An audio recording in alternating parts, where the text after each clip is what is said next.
It has been 7 months now. 7. Just think about this figure. 7 months. Sometimes it seems to me that it has been an eternity, that not one life has passed, but several. And then, at another moment, I find myself thinking that it was just one day. One endless, grey, slow day that began then, on that terrible February morning, and cannot end in any way. It has been 7 months since my Igor passed away. Even now, when I say that simple, short word, mine, a tight, painful lump rises in my throat. It was yours, yes. And now whose is it? Nobody else. Just a name. Just a few letters carved on a cold, indifferent granite slab in a cemetery. Igor. And dates. Start date and end date. And there is a lifetime between them. Our life. And how do you fit it into this little gap between two numbers? Impossible. He left suddenly. That is what they say. It is a very convenient word, suddenly. Doctors love him. They write him in official papers, in death certificates. But for me, this word is empty. It doesn't explain anything at all. It is like it is trying to cover up a huge black hole that has opened up in my life. For me, it was like, imagine a clear, sunny day, noon, zenith. The sun is high, everything is flooded with light and warmth. And suddenly, without any warning, without a single cloud in the sky, without sunset, without twilight, it just goes out. Click, and that is it. And absolute, icy, impenetrable darkness sets in. That is what the word suddenly means to me. Heart attack in a dream. The most merciful death, a woman doctor from the ambulance crew told me later, a very young woman with tired eyes. She was trying so hard to look away, looking past me, at the wall, at the carpet. She probably says these words a lot. That is probably how she was taught. Merciful, maybe. But merciful for whom? For him, probably, yes. He didn't suffer. He didn't suffer. He didn't lie bedridden for months. He didn't say goodbye. He didn't see my horror in his eyes. He just fell asleep in our world and woke up. Somewhere out there. Wherever there is. What about me? And I stayed here. Here, in this new, deafening, ringing void. I remember that morning. I remember him in the smallest, most insignificant details. They say this is how our psyche works when something terrible, unbearable happens. Memory begins to cling convulsively to all sorts of everyday trifles, to nonsense, as if trying to ground itself, to stay in reality, not to let consciousness slip into madness. I woke up to the silence. Do you understand? Not from the noise, but from the silence. Igor always snored a little in his sleep. It is so cozy, so homey, such measured, calm breathing. I've been falling asleep to that sound for 30 years. For 30 years, it was the backdrop of my life. A symbol that everything was okay, that he was near, that I was at home. And then there is silence. Not just silence, but a kind of wobbly, oppressive. She was ringing in her ears. I hadn't opened my eyes yet, but I already felt something was wrong. Something is irretrievably broken. I turned over on my other side, out of habit, and wanted to hug him, as I did every morning.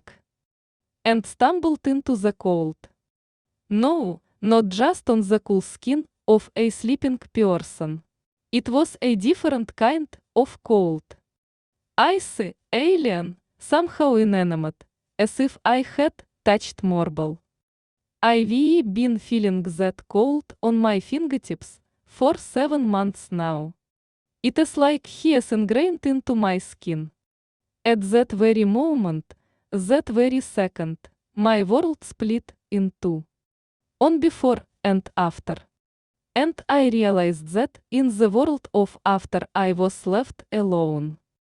Everything that happened next was some kind of nightmare, fog. My own shaking hands, which could not dial the ambulance number. My voice. Someone else's, raspy explaining something into the phone. The arrival of the doctors, their quick, practiced movements, their quiet, sympathetic voices that I hardly heard. And then the police arrived. The young guy asked some questions.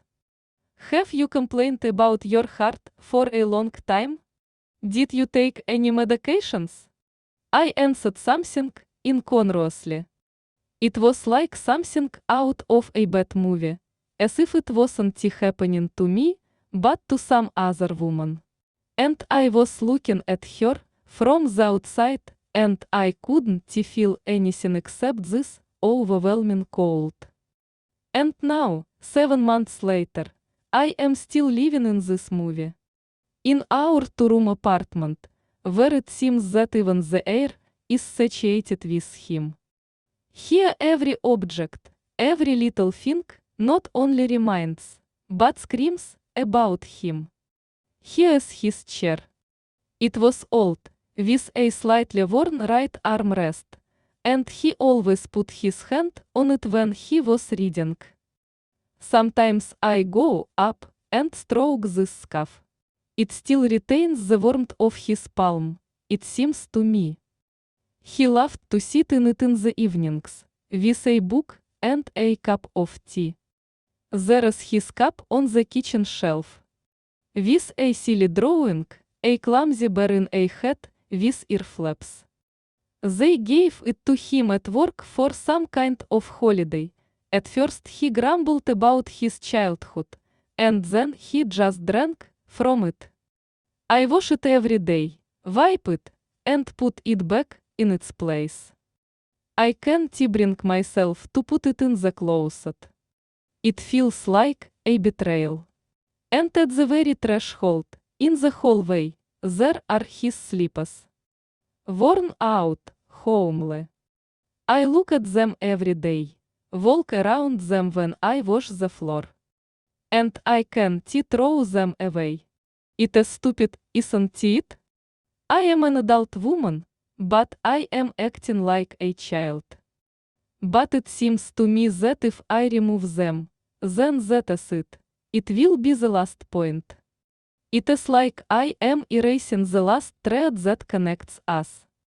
It is like I am agreeing that he'll never walk through that door and wear them again.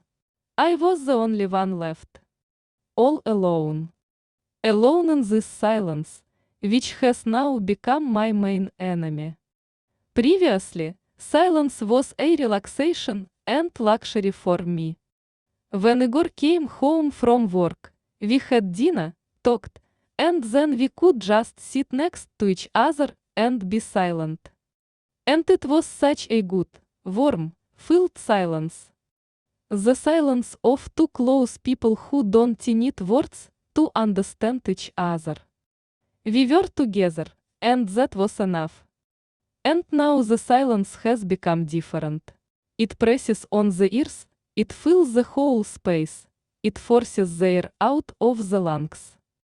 I started turning on the TV, just for the background. As long as something was talking, humming, singing. I just don't want to hear how deafeningly loud my own heart is pounding in this empty apartment.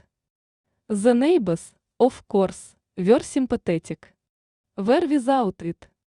At first, someone was always coming to see me.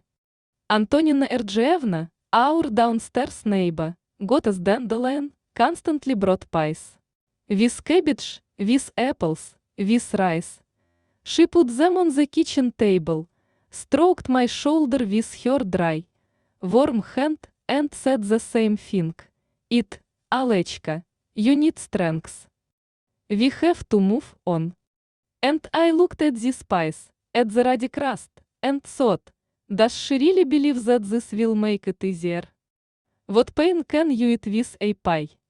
The pain doesn't go away from the pies. It does not dissolve in hot tea. She is sitting inside, like a heavy, cold stone. And no amount of pie, no amount of persuasion can lure her out. Other words were also spoken to me. On duty, correct, verified words of support that should be spoken in such cases. Hold on. Oh, how I hated that word. Hold on. And what to hold on to? Why tell me when the yours, the solid ground you've been standing on for 30 years, has gone from under your feet? When everything you held on to, everything you clung to, all your support, disappeared in an instant? They were still talking. Time heals. No. Time does not heal. It is a bad doctor. It just dulls the sharpness of the pain, like an old, blunted knife. He doesn't cut so cleanly anymore, he tears. The pain doesn't go away. It just becomes a part of you. You learn to live with it, to walk, to breathe, even to smile. But she is always with you.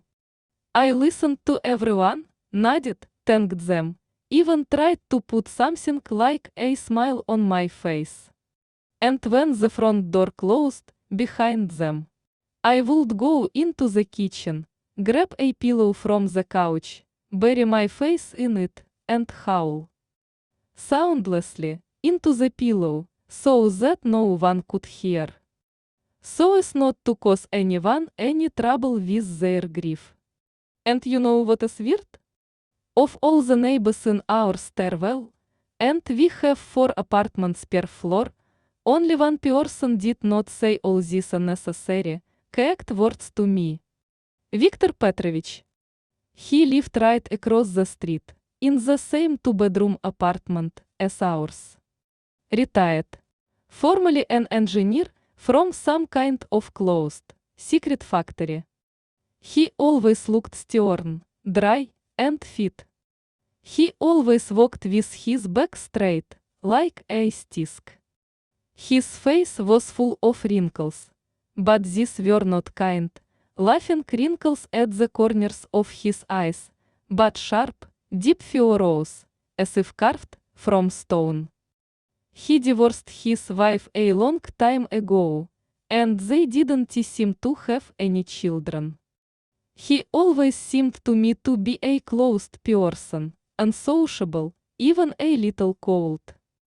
Of course, we greeted each other at the entrance, and sometimes we could exchange a couple of meaningless phrases about the weather or new utility bills. No more than that. Igor sometimes jokingly called him our stern, law enforcement officer, because Viktor Petrovich really kept order on the floor. So that no one smokes on the stairs, so that no trash bags are left at the door. He could make a comment, and he did it in his raspy, low voice so that I didn't want to argue. But after Igor's death, he began to show some kind of strange, quiet, but very warm concern. And not with words, but with deeds. It was so unlike him that at first I was even a little wary. I didn't understand what he needed. I remember it was about 2 weeks after the funeral. The lock on my front door started to jam. I came from the store, inserted the key, but it won't turn.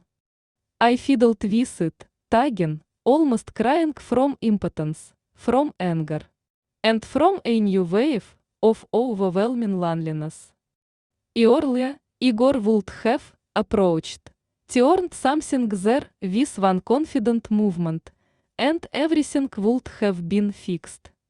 And now, and then, as if on cue, the next door opens. Viktor Petrovich comes out. He silently looks at my useless manipulations, then says in his usual, slightly raspy voice, "Step back, Olga." I obediently walked away. He went over, took a small lockpick-like piece of metal out of the pocket of his old jacket, inserted it into the keyhole, picked at something there, pressed the door a couple of times with his shoulder, and it opened. "We need to lubricate it," he said, not even looking at me, but studying the lock. "The mechanism is jammed. I'll do it tomorrow." And without waiting for my answer, he went to his room. And indeed, the next day he rang the doorbell. He came with his tools, spread a newspaper on the floor in the hallway, carefully removed the lock, disassembled it into small parts, cleaned everything, lubricated it with some thick oil, and put it back in place. He did all this in silence, intently. "No, how are you? How can I help you? How are you?" I just did it. Of course, I tried to thank him. I offered him money. He just waved his hand, and it even seemed to me that he was a little angry. "We're neighbors, Olga," he muttered. "There's no way." And that was just the beginning. After a while, he rang the doorbell again. I opened it, and he is standing there, holding a potato net in his hands. "Rustic, nice," she says. "From the market. Take." I am alone, I can't eat that much. And he holds it out to me. Or, sometimes, I do look out the window in the morning after a snowfall, and he was already downstairs, with his big plywood shovel, clearing the snow at our entrance. And not just a narrow path to walk through, but clears the place where I used to park my car. Silently, methodically, ignoring the cold, steam rose from his breath. Without words, without questions, without this obsessive, suffocating sympathy. I thanked him every time, but he just waved me off, or muttered something like nonsense. And there was 100 times more support in his tears, practical participation than in all these pies and empty words of condolence. It was as if he intuitively understood that I didn't need to talk right now. I didn't need anyone to get into my soul. My soul was one continuous wound. I needed simple, masculine, practical help. And he gave it. He wasn't healing my soul, he was fixing my way of life, which began to fall apart along with my life. A few more months passed. Imperceptibly, gray, somehow half asleep. And winter turned to spring. As timid and insecure as I am. At first, the air just changed. One morning I opened the window and felt that it smelled differently. Melted snow, moist, tot yours, some kind of hope. Then the first desperate snowdrops appeared in the park near the house, in the tot areas. I began to notice that the sun was shining longer, that the sky had become higher, more transparent, and bluer. It was a very strange feeling. On the one hand, all the nature around me was waking up, coming to life, but I wasn't. I stayed inside my winter. But on the other hand, this spring, it was as if it was forcibly dragging me along, forcing me to stick my nose out of my shell, out of my den. Slowly, very slowly, I began to come alive. She began to force herself to go outside, to the park. At first, she just sat on a bench, wrapped in her coat, and stared blankly at the fussy, screaming sparrows who were sharing breadcrumbs. Then I started walking along the alleys a little bit. I remember for the first time in many months, I caught myself smiling. I looked at a little girl in a bright pink jumpsuit, who was chasing pigeons with an enthusiastic squeal, and a smile appeared on my face. She was so strange, so alien, as if the muscles of her face had forgotten how to do it. Then I went back to reading. Books have always been my salvation, my refuge. I went into other people's worlds, into other people's stories, so that at least for a few hours I wouldn't think about my own ruined world. And then a little miracle happened. Maria Ivanovna, the director of our district library, where I worked until retirement, called me. She said that their employee had quit, and they really needed someone at least part-time. It was a real salvation. Work structured the days, it created a schedule, it did not let you drown in grief with your head. The dusty but familiar smell of old books, the soft rustle of pages being turned and hurried. Calm conversations with readers, all this brought me back to life. Drop by drop. 1 millimeter at a time. And Viktor Petrovich. He continued to appear in my life at the most necessary moments.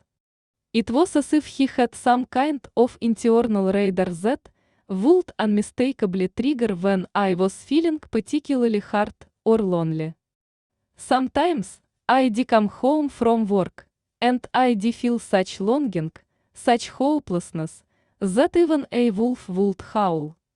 I'll sit in the kitchen, put the kettle on and stare at one point, at the wall. And then the doorbell rang. I open it, and he is on the threshold. He hands me a 3-liter jar of pickles. My mother sent it from the village, she says. Strong, crisp. I won't eat that much. Take it. And these cucumbers, smelling of dill and garlic, suddenly became some kind of anchor that kept me in reality, did not let me go underwater. He seemed to sense when I was feeling particularly bad, and with his simple, everyday, completely unheroic gesture, he pulled me out of this dark pool. And so, day after day, week after week, that day came. Anniversary. It has been exactly 1 year since Igor died. I haven't been myself since this morning. I took the day off from work. I went to the cemetery. It was quiet there, except for the wind rustling in the tops of the pines. I stood by the grave and laid fresh flowers. I talked to him. Or rather, she didn't talk, she just paused. It seemed to me that all the words were superfluous, that he already knew everything.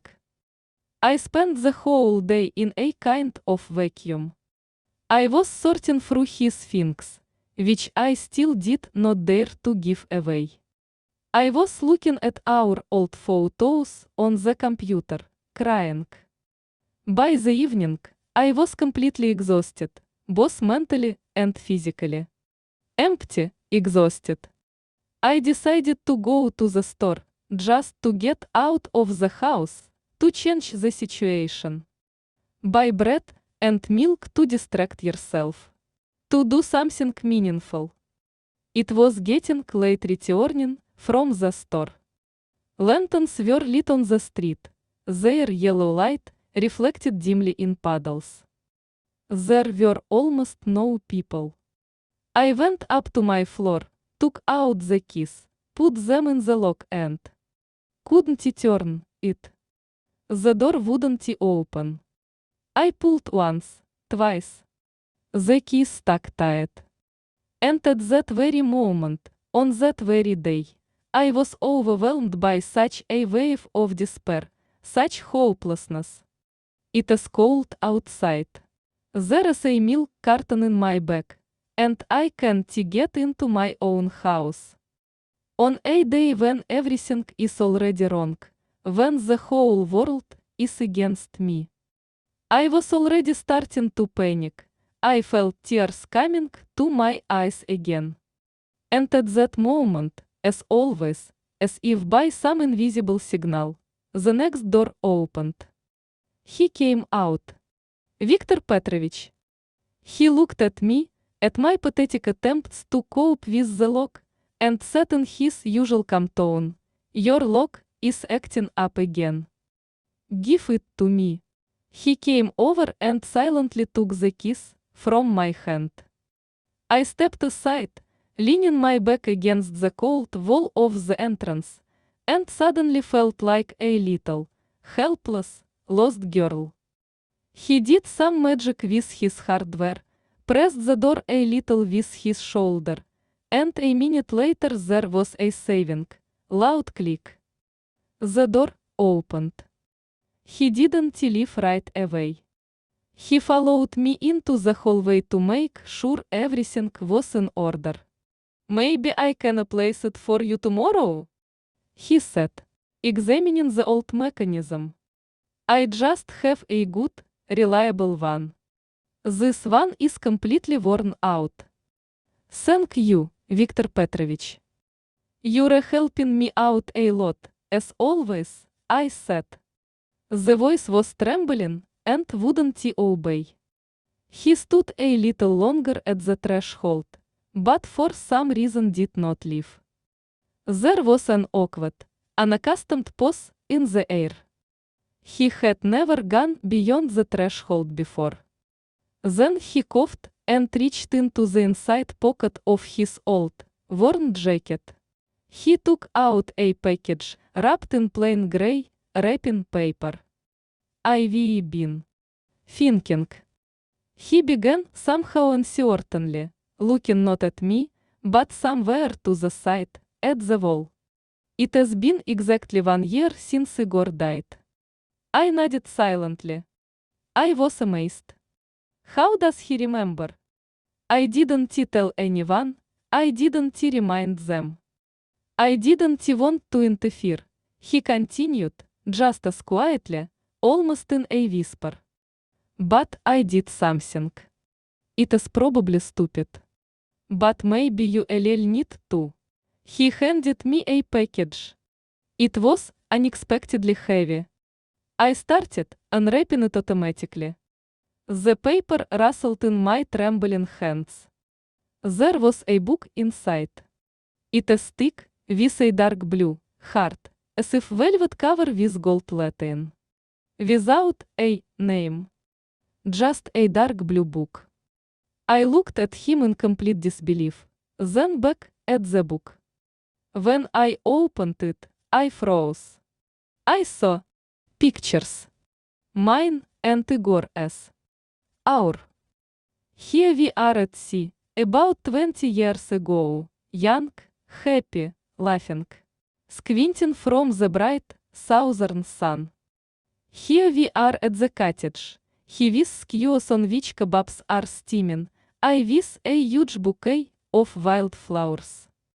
Birthdays, New Year's, some simple home evenings, where we sit on the couch and watch TV. Photos that I haven't seen in ages. Which were stored somewhere in the depths of the computer, in unnamed folders.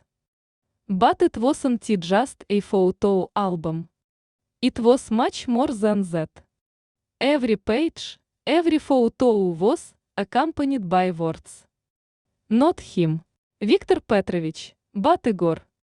These were quotes from his old letters that he once wrote to me from business trips.